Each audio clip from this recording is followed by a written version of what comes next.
Nesse probleminha aqui nós vamos aplicar o teorema de Rowley e o teorema do valor intermediário também no meio do exercício para determinar o seguinte: prove que a equação ao lado possui exatamente uma raiz real. Utilize o teorema de Rowley em algum momento em sua resolução. Esse é um problema típico de teorema de Rowley e teorema do valor intermediário também. Nós vamos resolvê-lo agora, assim que você curtir esse vídeo e se inscrever aqui no nosso canal.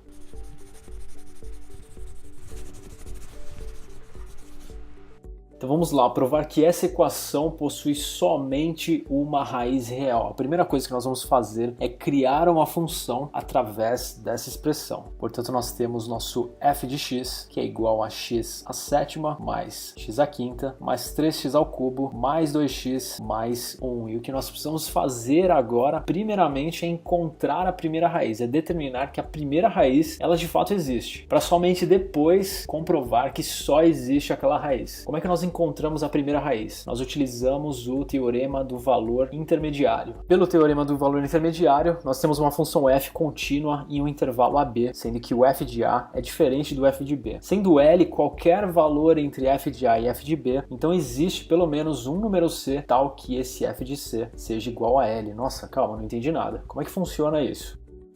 Se nós comprovarmos que existe um número A tal que o f de A seja menor do que zero e o número B tal que o f de B seja maior do que zero, nós podemos dizer que existe um número C aqui no meio tal que a função vale exatamente zero. Ela tem que passar em algum momento por alguma raiz dentro desse intervalo. E é isso que nós vamos comprovar agora. Como A, nós vamos escolher o x igual a menos 1. E como B, nós vamos escolher o x igual a zero. Por que nós escolhemos esses dois números? Porque o f de menos 1 ele será negativo, olha só, menos 1 a sétima mais menos 1 a quinta mais 3 vezes menos 1 ao cubo mais 2 vezes menos 1 mais 1. Portanto, o f de menos 1 ele é igual a um número negativo, menos 6. E o f de zero é igual a 0 à sétima, que é igual a 0, mais 0 à quinta, mais 3 zero ao cubo, mais 2 vezes 0, mais 1, que é igual a 1. Portanto, nós temos o ponto 0, 1 aqui em cima e temos o ponto menos 1, menos 6 aqui embaixo. Portanto, nesse intervalo, necessariamente, nós teremos alguma raiz aqui nesse ponto. O TVI não mostra qual ponto é, ele só prova que de fato esse ponto existe. Então está comprovado. Vamos agora provar que só existe essa raiz. E agora sim, nós vamos utilizar o teorema de Rowley. E o que diz o teorema de Rowley? Considere a função f contínua no intervalo AB e diferenciável nesse intervalo aberto AB. Se f de A é igual a f de B, então existe um número C dentro desse intervalo AB, tal que o f'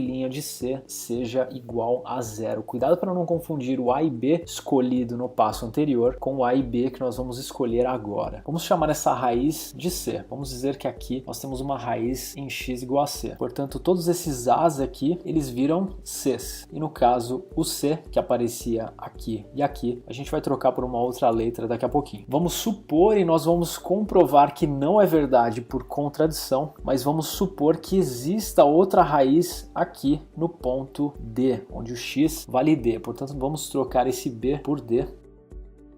E o teorema afirma que existe um número dentro desse intervalo, vamos chamar esse número de, por exemplo, E, tal que o f' de E, ele vale zero. Ou seja, aqui nesse ponto, a derivada, ela vale zero. Vamos provar que isso não acontece por contradição. Lembrando que o f de x é igual a x à sétima, mais x à quinta, mais 3x ao cubo, mais 2x mais 1. O nosso f' de x, facílimo de calcular, 7x à sexta, mais 5x à quarta, mais 9x quadrado, mais 2. Vamos igualar essa expressão a zero. Nós queremos encontrar onde essa derivada ela vale zero. Porém, olha só o que acontece. Todas as potências de x, elas são pares. Portanto, independentemente se você joga um valor positivo ou negativo, todos esses três termos, esse cara e esse cara, eles serão positivos. E aí, se você acrescentar o 2, vamos imaginar que você queira jogar x igual a zero. Mesmo assim, acrescentando o 2, essa derivada ela é maior do que zero. Portanto, não existe nenhum número onde a derivada de f de x ela é nula. Portanto, por contradição, a função possui de fato somente uma raiz.